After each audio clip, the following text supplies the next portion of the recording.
Welcome to Whachacha's Tabletop World, a channel devoted to the love of board gaming. My name is Sweetness Whachacha, and this is my overview of Unmatched Tales to Amaze. Tales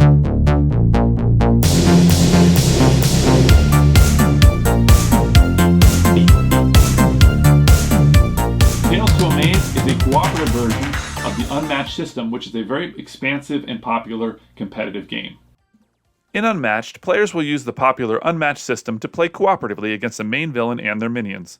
Players will be drawing cards from their decks and playing cards to fight, defend, and perform special events. Players will win if they reduce the villain's life to 0. Players will lose if all heroes and villains are eliminated or if the villain achieves its goal. Players will pick from the 4 included characters, each of whom has their own personalized deck, which features different mechanisms, strengths, and weaknesses. For instance, Nikola Tesla's abilities revolve around ranged lightning attacks, allowing him to spend his 2 coils to strengthen the effects of his cards, or letting them charge up to do damage on his turn.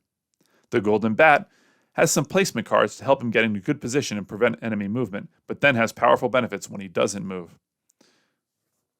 Annie Christmas has ways to recycle cards in her deck. She has a sidekick who has ranged, and they can perform some combos together.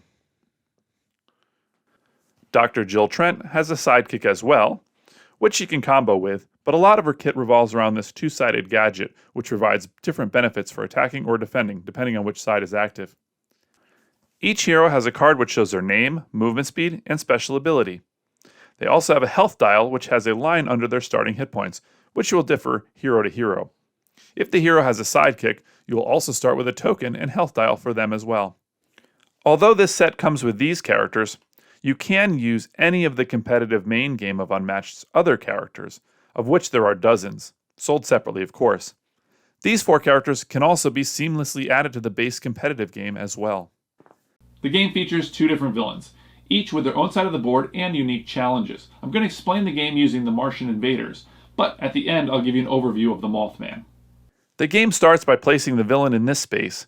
Each villain has its own deck of cards, its own miniature, its own health dial, starting with 10 health per player, and they share these tokens, the red side for the Mothman and the green for the Martian invaders. Then, you will place its minions in adjacent spaces. The game comes with 8 different minions, each of which behaves quite differently and taxes you in different ways. You will pick 1 per player in the game. Each minion has its own deck, health dial, counter, and in some cases, additional tokens. Players will place themselves in spaces marked 1 to 4 depending on player count. Here is the setup for the 2-player game. In each round of the game, players and enemies will be taking turns depending on which card is drawn from the initiative deck. At the end of the round, there will also be a phase where end-of-round effects will occur. At the start of the game, you will make a deck comprised of initiative cards for each player, in this case 2, each minion and the villain. This villain also starts with some additional cards per player in the deck. You will start by drawing a card from the initiative deck. Whichever character is drawn will take their turn, adding their card next to the last card drawn in a line. For enemies, you will just do the right now part of the card. For players, they will take their turn. Let's see what player's turn looks like first. Players will start with a hand of 5 cards, and although you can hold more on your turn, you must discard down to 7 at the end of your turn. On a turn, players must take 2 actions, and you can repeat actions. You can pick from a pool of 3 choices. To maneuver, you will first draw a card, then move up to their movement speed. If you have a sidekick, they can move as well. Moving is simple. You can move to any adjacent space connected by a line. You can move through other friendly characters, but not enemies. Only 1 character, however, can be on a space at a time. You can also boost your movement. If we look at a card, you will see this small number here. That is its boost value. You will add this value to your movement. In this way, you can move farther, but at the cost of a card. The second thing you can do is scheme. Basically, that means play an event. If a card in your hand contains this symbol, you can play the card for the described effect.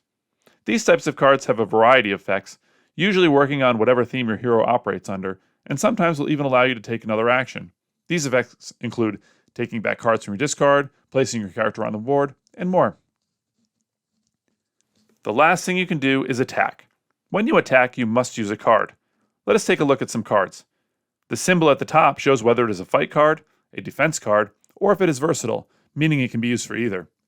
It will also have a number value. The higher the number, the better the card generally. Then it will tell you who can use the card. If you have a sidekick, the card will tell you if your hero, sidekick, or either can use it. Then the name of the card for thematic purposes, the quantity in the deck, as we saw earlier, the boost value. Finally, the special ability of the card, which again can vary quite a bit as you see in these examples. Also, we must keep in mind whether or not your character is ranged or melee.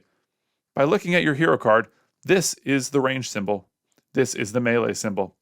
If you are a melee hero, you can only target enemies in adjacent spaces, meaning they are connected by a line. Ranged heroes means they can target any enemy whose space shares a color. As you can see, ranged characters benefit from standing on multicolored spaces, which could represent hills or other strategic positioning. In this example, Golden Bat could only hit this enemy, whereas Nikola Tesla could hit these enemies, but no one can target this enemy. When you attack, you will pick an attack or versatile card and play it to the table. You can also boost the attack using another card in your hand. Remember, cards are valuable, but so are actions, so in boosting, you must decide whether to spend an additional card to make an attack more impactful, or save it to attack or defend with later. After playing your card to the table, you will then draw a card from the enemy's deck you targeted, in this case, the Martian Invader. Then you will compare your attack to their defense and see who won. If the attack is higher than the defense, the difference will be taken as damage. However, most cards have effects, things you resolve immediately, during combat, or after combat, and these can involve many things like drawing cards, adding attacks or defense, blanking cards, doing damage to other characters in the attack zone, moving characters, and much more. When your deck runs out of cards, your hero is considered to be exhausted, and anytime you have to draw a card and can't, you will lose 2 hit points. Now, this isn't likely in the cooperative version, but it is a possibility. Now, let's take a look at the enemy turn. When you draw the enemy initiative cards, you will only use the Right Now section. Usually this is just to attack. You will check the movement value and find a target. If there is an adjacent hero or sidekick, they will activate against that hero or sidekick. Otherwise, the villain will move to the closest hero or sidekick and attack them. If there is a tie, the players choose. If they cannot reach a valid target, they will raise the threat track, which we will look at momentarily. Once they reach their target, the player targeted will decide whether or not they will play a card to defend. Just like attacking, you will choose to either a defend card or a versatile card. You can also boost a defense in the same way you boost movement in attacks. Often you may decide not to play a card to defend. Then you will resolve it in the same way. Play your card at the table, then draw a card from the enemy's deck who is targeting you, and see who won the combat, taking any difference in the attack as damage. And in the same way as earlier combat, you would resolve any immediate effects first, followed by any during combat actions or after combat actions. Most of the enemy's flavor will come out in these attack and defense cards, as you can see from these. This is an important card in every enemy's deck.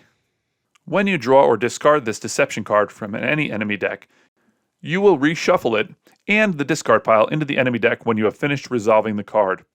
If you have played the competitive version, you will know discarding enemy cards is very powerful, but in this game, discarding the enemy cards simply discards the top card of their deck, and if you discard the deception card, the deck will reshuffle, making discarding enemy cards largely without much benefit. Some of the Martian Invaders cards will add aliens to these fields instead, increasing the strength of some of the Martian Invaders cards. After the initiative deck is depleted, you'll do the end of round effects. Going left to right on the line of cards, you will resolve any effects. For the villain, the big effect is to raise the threat level. In this case, you would raise it by 1 plus the amount of occupied fields. You will then increase this track by the amount of threat. If it goes past this by any amount, reset it at the start of the track and flip one of these tokens over, which were placed here randomly at the game's start. These symbols, when visible, will power up the Martian Invaders cards as seen here. One last thing about the Martian Invader villain is when you end a maneuver action, regardless of whether or not you moved, you will remove an alien from an adjacent field. And so that's it. Players will be maneuvering, drawing cards, attacking, defending, deciding when to boost until either the villain is reduced to 0 hit points, or both all the heroes and sidekicks are removed, or if the villain succeeds in its goal. Anytime a character loses all of their life, they are eliminated, and their initiative card is removed along with their miniature or token. A player is still in the game until both their hero and sidekick are removed, if they have one. The minions are there just to pester you, so you can decide whether to eliminate them and then go after the villain, or just go rush the villain.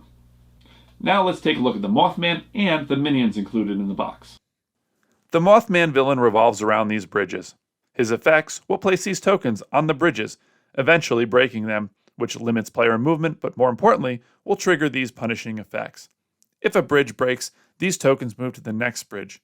When you end a maneuver next to a bridge, you can discard a card to remove as many tokens as there are boost points on the card, and then get the benefit of the bridge, whether that be to heal, draw cards, or some other effect. The included minions all have a very different feel. The Skunk Ape hits especially hard when fighting sidekicks. The Ant Queen can heal minions and the villain. The Jersey Devil mills cards from your deck, moving through your deck faster, and punishes you for the kinds of cards in your discard pile. The Blob lays these acid tiles on the board, which damage you when you move. The Tarantula cancels cards you play and restricts movement with webs. The Loveland Frog adds cards to the initiative deck, increasing its activations. The game also comes with some amazing events. These are cards that you can play at the beginning of the game that add additional rules which increase the difficulty of the game.